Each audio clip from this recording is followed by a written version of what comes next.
If you watch a movie about the Chinese Three Kingdom period, you expect seeing only Chinese people in it. If you watch a movie about an African tribe before they make contact with Europeans, you think seeing only black actors in it is logical. When you watch a medieval European movie, the logical thing would be...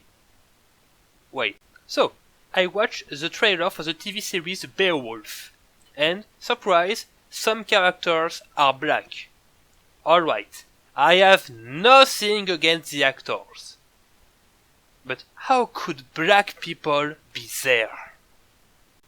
Beowulf happens in 6th century Denmark. 6th century. Denmark. It was borderline terra incognita for the civilized world at the time. Not really the center of the world.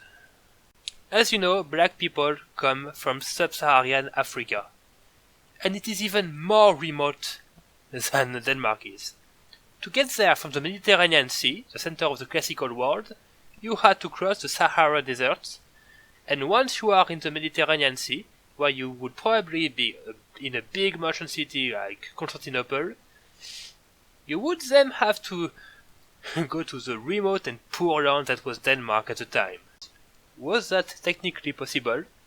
Of course it was, even though you would have to learn several languages on the way, or hire several translators. Let's see. Perhaps Greek, since Arab hadn't spread yet, then Latin, and then local Germanic speech. But why would you get hired in Denmark anyway, while you could make so much money in richer lands such as Constantinople or Italy or Egypt? Was such long travel common? The Vikings traveled far, famously to Constantinople to form the Varangian Guard, as well up to Vinland. But they were explorers and raiders, having fantastic ships. Sub-Saharan Africans were not known at the time to be sailors. And once again, why going so far north anyway? You perhaps could do like Marco Polo and travel by land. Marco Polo traveled the entire Silk Road to China. If we know the name Marco Polo, it's because he is one of the few guys who made the Silk Road himself. And although he was a merchant, he didn't travel as a merchant, but as a diplomat, to send a letter to the Mongol Khan who ruled China at the time. A medieval trade route, merchants were, let's say, one of the most mobile kind of people at the time. It was not buying some goods at one end, travel all the way back to the other end, and sell everything. It was actually, you buy in one city, then travel to the next city, and sell to another merchant, who will then travel to the next city, and so on and so on. All the way from China to the Mediterranean. You didn't have merchants traveling the entire trade route until seafaring was advanced enough to allow moving one ship from one continent to another.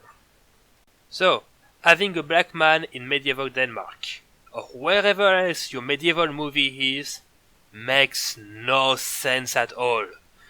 You already would have a hard time finding black people in Egypt or modern-day Tunisia, who was named Africa at the time, not to make things confusing.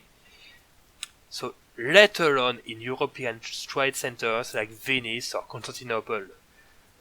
So please, please, please, stop butchering historical accuracy for the sake of political correctness.